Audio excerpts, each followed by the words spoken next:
Hi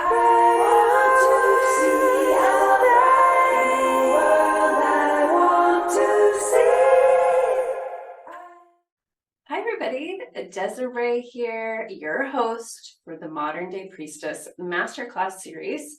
And I am here with a lovely gentleman today who is going to be actually asking me some questions so you can get to know me a little bit more today and about my creative process and why I am the creatrix of the Secret Garden Society.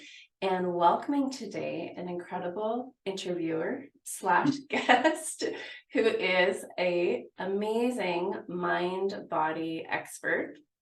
He is an athlete. He is a Pilates guru to many, including myself.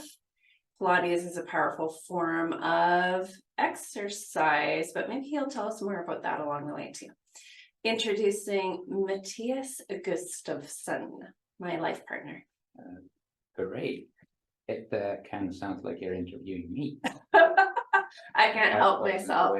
So, I might ask you a question. that is fine. Okay, so I have prepared a couple of questions since I'm not a very seasoned interviewer. Maybe you can start by telling me and whoever is watching a bit about your background and what got you to the point of starting priestess school. Oh, I'd love to, yeah. So the way how did I get here? It's been a big trajectory, like all the guests that you've seen in the Modern Day Priestess Masterclass series. Probably if you asked any of us, we didn't set out to say that we're a modern day priestess or supporting women and people on their spiritual journey. I wasn't even aware of my spiritual journey until maybe I was in my mid-20s. I was dancing. I went to university to study dance. I always loved to dance when I was a kid. My mom stuck me in ballet early on, and I'm ever so grateful. I really responded to the music. I loved the music. I loved being mostly with the other girls. There was the odd boy that was thrown in there. My dance teacher, Diana Wright, when I was a kid, her son was in my ballet class. He was the only boy, and I don't know if he really wanted to be there. He actually went off to military school later, so I'm not sure how that all worked. And then, so I went to university and studied dance, and right from there went into a dance company. And the artistic director had been with the Martha Graham dance company in New York for about a decade as a principal dancer. And it was just such an honor to be that close to the Martha Graham technique and to this way of making dances that often draws upon archetypes, female archetypes especially. Martha Graham, if you don't know who she is, one of the most famous American dance pioneers from the 1920s onwards, and her dance company still exists today, and I've seen them perform many times. But Martha Graham would take these archetypes like Joan of Arc or Clytemnestra, Greek goddesses, and then give women these powerful roles. And men were involved too, but often they were more in the background, and it was the women that were embodying this power essentially. And so that was the lineage that I experienced. And eventually what I started to realize is that dance was a form of spirituality to me. Wow. And how does that tie in with the priestess school that you're working with now? Yeah, well, from there, what happened was I went back to school to do my master's in choreography. And if I'm really honest, the reason I did that was because I wasn't sure what I was going to do. I had made all my dreams come true. I danced professionally and traveled around the world, got to be about 35 years old and realized the lifespan of a dancer is short in the sense that you're kind of like a racehorse when you're in your 20s, maybe early 30s. And then it starts to shift just because your energy naturally shifts, and you can go on and, of course, do a lot of different things. Lots of people still keep performing, but I felt there was something more. And so I went to kind of on a retreat to do my master's degree. And while I was there, I had studied some Reiki previously. so that I could get up in the morning and dance again every day. I would do Reiki on myself before I would go to sleep. And it was really powerful. It connected me to something greater than myself. It was quite unexpected what happened through that. It was a portal, it was an initiation. So when I got to Tucson, Arizona to do my master's, I met a teacher who started to initiate me in this energy healing. It was separate from the dance school. And I started to experiment on the dancers, weaving the energetics and this healing modality into the work with the dancers. And the results were just incredible. They could turn more, they could do more pirouettes, they liked each other more, they liked themselves a lot more, they were enjoying the process a lot more. And so my teaching method became much more effective. And I realized at that time as well that, you know, if I could be teaching this small group of elite dancers to do this, couldn't I teach more people that weren't dancers? And how would this translate to the non-dancer, or just taking it out into the everyday world to support people on their journey of evolution?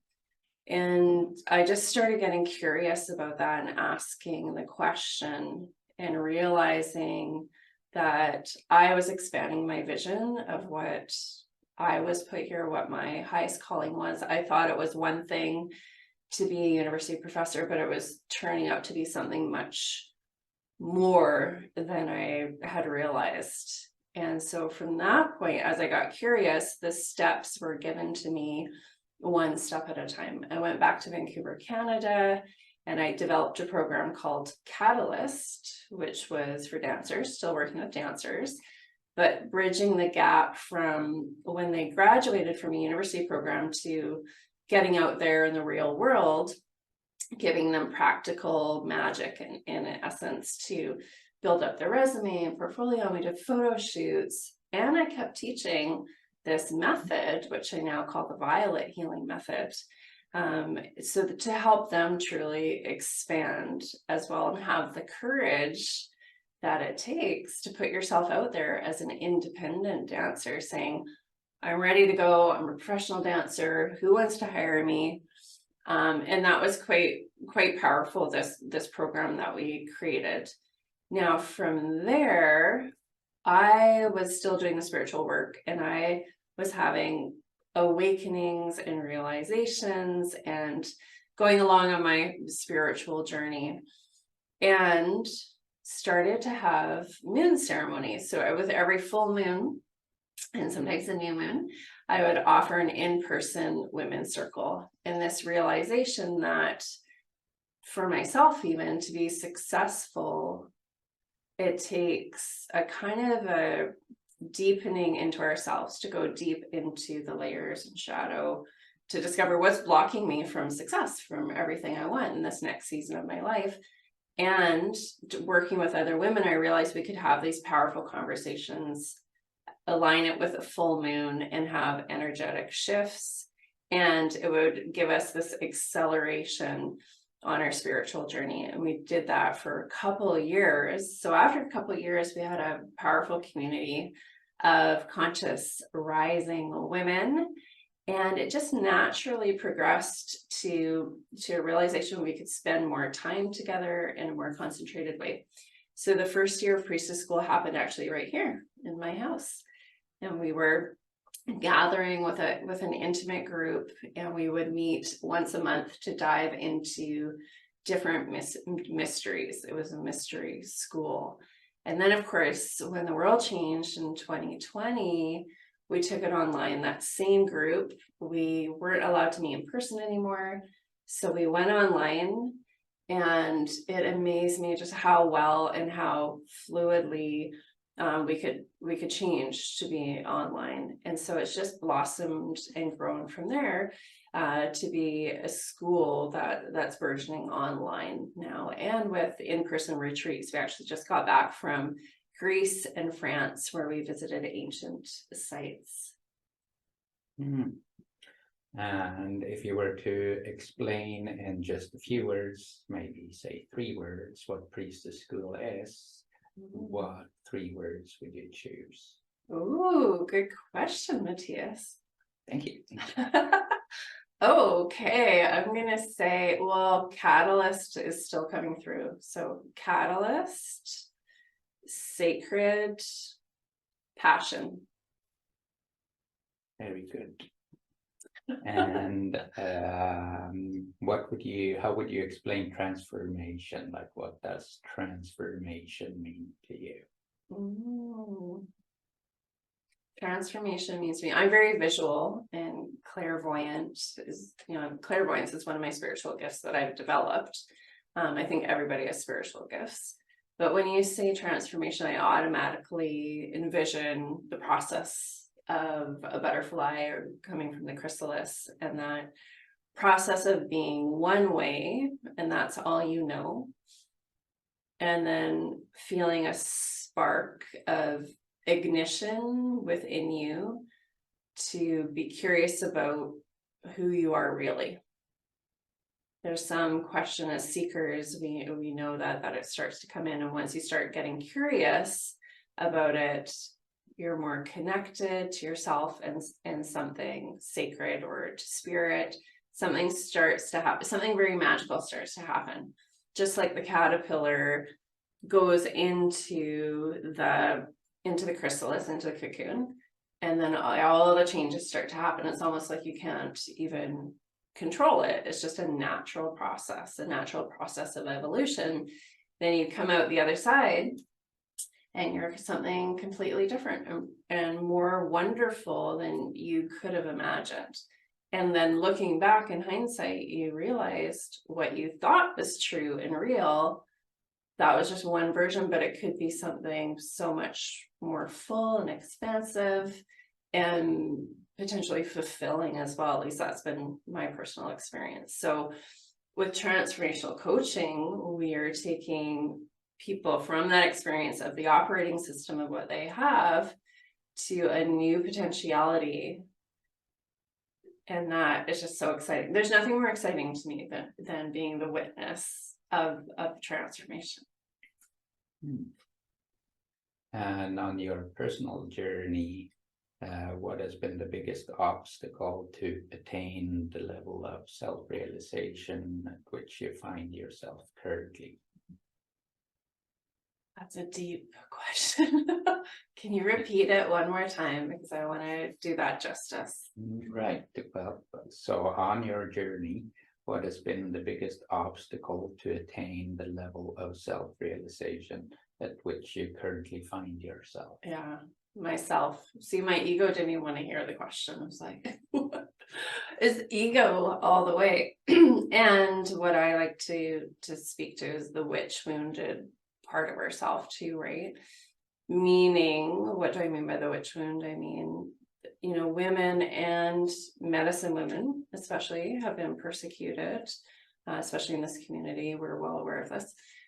Persecuted for a long time, and we're coming out the other side of this, but there's still an energy there of our voice being locked and closed, maybe being hesitant to be bold with our authentic true self, to embody and share our spiritual gifts out into the world.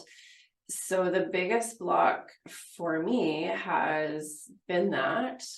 And what comes with that are feelings of self-doubt. Am I good enough? Am I allowed to do this? Do I have permission to do this as a modern day priestess, to support people on their healing journey and catalyze self-healing? So yeah, doubt, fear, procrastination, and what it ends up being is like a self-sabotage, like delaying the inevitable or the future. So yeah, it's been a process to unearth that, still in the process of doing that, and in learning different techniques and strategies to keep releasing limiting beliefs from the unconscious, and to put the ego to the side, and to find the courage to really answer the call that really doesn't go away even when the ego kind of perks up and wants to take control of the situation. What is the most beautiful thing you've ever seen? Ooh, what is the most beautiful thing I've ever seen? Oh my gosh, good question. Well, one thing that's coming to mind is just the Northern Lights.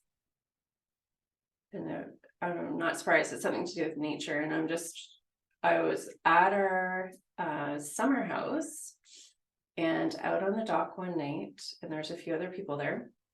And the Northern Lights just started. And it was like our own personal show. And we got the chairs, the lawn chairs, we put them out on the dock and got all bundled up and cozy and watched this spectacular show of the Northern Lights for about 3 hours. And it was just so special because it will never happen again like that. It has never happened again, even though I keep going back to that place. And it's something that just stays in your mind, that power, that wonder and awe and visual beauty. Very nice. Yeah. Why, in your opinion, does the world need more art? The world needs more art because it's the artists that are the ones that can kind of bring this essence and truth forward in a way that's poignant and powerful, with maybe not even using words. Maybe words are involved with books, poetry, playwrights, things like that, but something like dance, where it's there and then it's gone again. That ephemeral nature can be so beautiful. Or, visual art. I think we can look at, when I was in university, I studied art history too, and I loved it because the art can tell a history that the history books alone cannot tell. For example, if you look at Mary Magdalene paintings, she's been depicted in so many different paintings, and it weaves a story, a narrative. You get the essence from different artists even, so that you can kind of build your own hypotheses. Who was she? What is her energy? Without the artists and art, our lives would be bland. It would be not as multifaceted or beautiful. I think it's the beauty way as well that the priestess embodies and appreciates. That beauty and pleasure is a very important part of our life as well. In your own, say, creative process, what signals to you that you are on the brink of the emergence of an idea that compels you to explore it further or deeper? Yeah, that's a really good question, because inspiration does have a feeling around it too. And then how do you know which inspiration to move towards? And I like Elizabeth Gilbert said this in her Big Magic book, that inspiration is like a feather floating by, and you could grab it and do something with it, or let it go, and someone else might grab it and do something with it.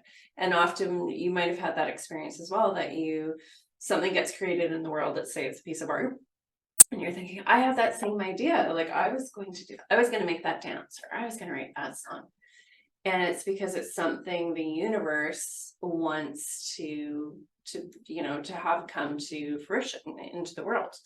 I truly believe that. So for me, it's a feeling inside. It's something where I feel the expansion in my body. I feel excited. I feel like it's something that I could obsess about and dive into all day long. And there's just a natural enthusiasm that comes when there's an idea. Now, the thing with creatives, and I know lots of you are like that, there's so many ideas. How do you know which one to focus on? And it can be so easy to go to the next shiny thing and get very excited about the next shiny thing. But when you're making a piece of art, you want to give it the time, gestation period, time, focus, energy, contemplation that's required to create something magnificent. So again, it could be kind of self-sabotage if we have too many irons in the fire, too many creative projects on the go. Whereas if we focus in on one for a period of time, I think we're giving it that chance to fully blossom. And how does that process express itself in your priestess school?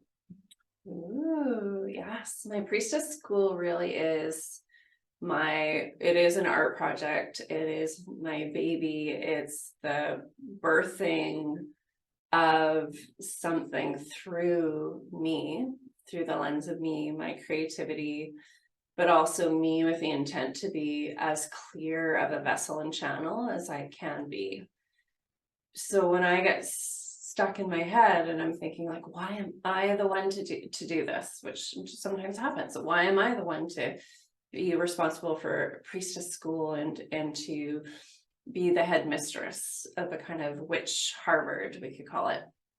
The self-doubt can sometimes creep in, and then I just think, well, I am just a channel for what needs to come in at this time on the planet to come through. That's my intent. So I come back to the intent again. And I think just my makeup, like if I zoom out on who I am, is just creative, artistic. I chose parents that cultivated that in me, appreciated that. I was always surrounded by nature when I was a kid, and it continues to be important to me today. So it's just, I do feel it's my calling to bring artistry, nature, the mysteries, energetics through to the world, and especially for women. And my last prepared question is, what do you hope priestess school will bring to those who attend? Yeah, my hope is that priestess school is a sanctuary for women who are highly sensitive. They can walk into a room and feel the vibe of a room. And when they're with other people, they feel what the other person is feeling. And yeah, I want women to, especially women, at this time, I think it's really needed, highly sensitive women, to be able to have healthy boundaries, to know how to take care of their energy, and to be able to be bold with their voice and their own needs, and to recalibrate back to, what do I love to do? What am I passionate about? What is my zone of genius? And what makes me happy? And I think as women, we've been trained, a lot of us, to be people pleasers and to take care. And we're naturally good at that as mothers, creatives, taking care, and we can do a lot of things at once. But priestess school is this temple to come into and discover really what makes you happy, and what your highest calling is, and to expand beyond your operating system and what you thought that was, to give yourself kind of a sacred pause to get curious without the distractions of the everyday world. And being with like-minded people means you don't have non-believers or muggles around that you're trying to navigate. You're just with other people whose spiritual gifts are coming online, or they are online. They want to create programs. They want to create oracle decks. They are singer-songwriters. And because we're stronger together, there's an energy and momentum that's created that's extremely uplifting. So I want women to emerge from priestess school having skills and tools that they didn't have before to take care of their energy, to bring their spiritual gifts online, to remember who they really are, to have a community, and to feel that they can get themselves back to a centered place very quickly, and to process through the negativity and difficult emotions that come up very quickly. What used to take me maybe 3 weeks to process might take me 3 minutes to process now. And that's a huge beneficial shift in my life, that negativity doesn't take a hold of me, and it's an accelerated journey. Okay. Thank you very much You're for welcome. explaining all this to me. Thanks for the well thought out questions. That was amazing. Do you want to ask anything else off the cuff, off the record, your book? No, I think I have all the answers to my questions, unless you want to. No, I would love to know a little bit more about Pilates, because you'll often find I'm going to offer you a bonus of Pilates if you come into our programs, because I teach a variation on Pilates. My Pilates is a mixture of yoga, dance, and Pilates and core strengthening. And it's the one thing that's kept me injury-free, and for the most part, on a consistent basis, pain-free throughout my entire dance career. And so, but I would love to hear, Matt is more of a purist when it comes to Pilates, or how would you describe it? What is Pilates? What does it mean to you? Well, Pilates, I think, is a conscious form of exercise, where rather than focusing on an activity that you may enjoy doing, you focus on the function of the body. So it's functional exercise with a very clear intent of keeping the body balanced. Balance could be seen as strength, flexibility, and coordination coming together to create natural movement that promotes longevity of the body, as opposed to many exercise forms are activity oriented, and it's an enjoyment, maybe a sport, tennis or golf or what have you, that doesn't necessarily utilize all potential movement patterns that the body has. So some patterns, some movements get very strong and good, while others are neglected, and that gradually brings the body out of balance. So Pilates and other forms of functional exercise puts the body into an integrated, balanced state, so that you can use it for whatever activity you may want and make it last as long as possible. Yeah. And what most interests you around the body and mind piece? Like, what do you find exciting or interesting or curious? Well, it's really just a gradual realization that you can't separate the body from the mind. And having taught a lot of people and recognized what their difficulties may be, and seeing that in order to overcome those movement difficulties, the shift has to happen in the mind. That belief systems are reflected in movement patterns because of the energy around it all. Mm-hmm. So you may have problems going through full range of motion of the shoulder, but that relates back to a belief system in one form or another that creates an energetic disconnect to your body. Mm-hmm. And so you need to release that part and open the mind up in order for the body to respond and open up.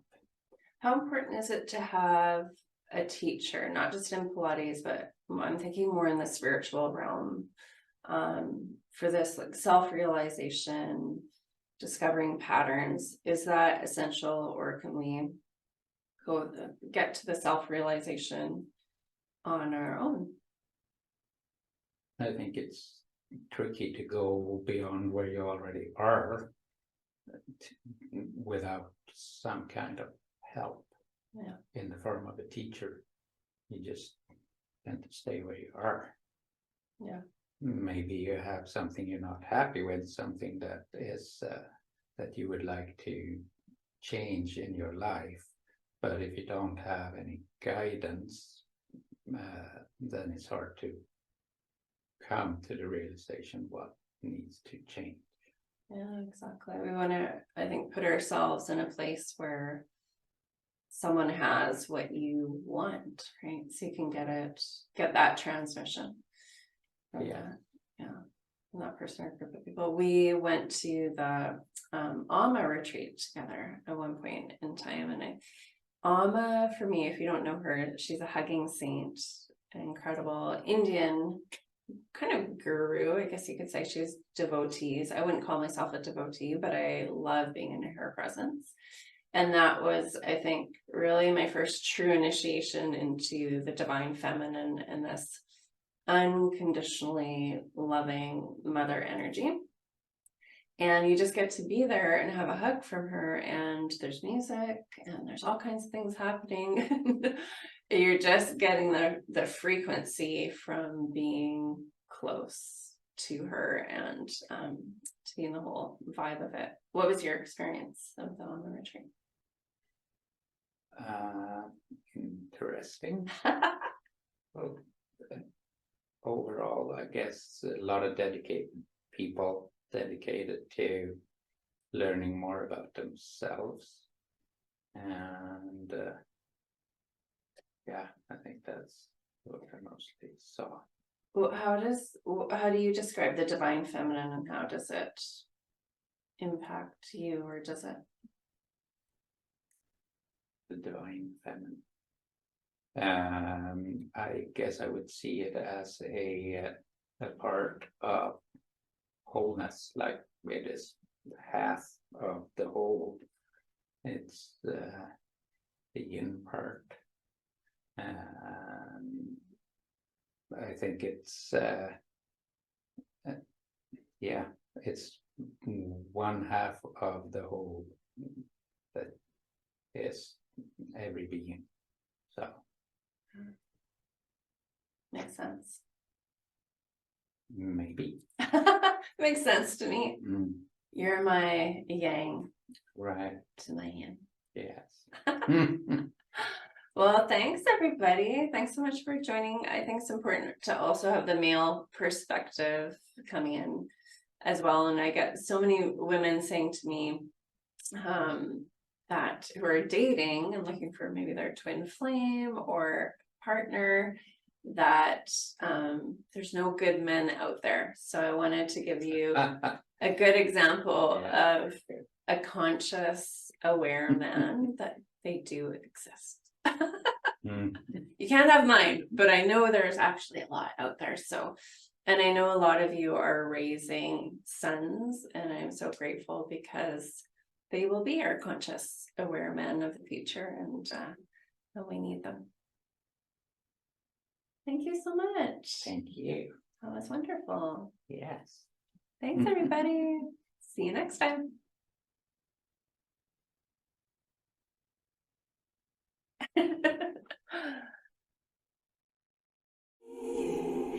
Bye.